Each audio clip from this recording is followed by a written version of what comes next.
let's say you have a garbage disposal, water's not going down the drain. You've cleared it to make sure there's no like forks or anything down there. You turn it on. It doesn't do anything. So come down here underneath the garbage disposal. There is a button that you can press right here. That usually doesn't do anything.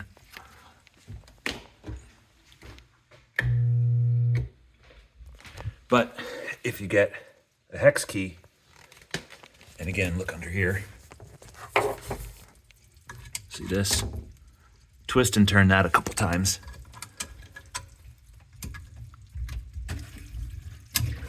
Hear that?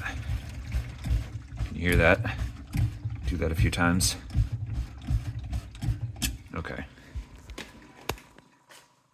Now the water's gone down.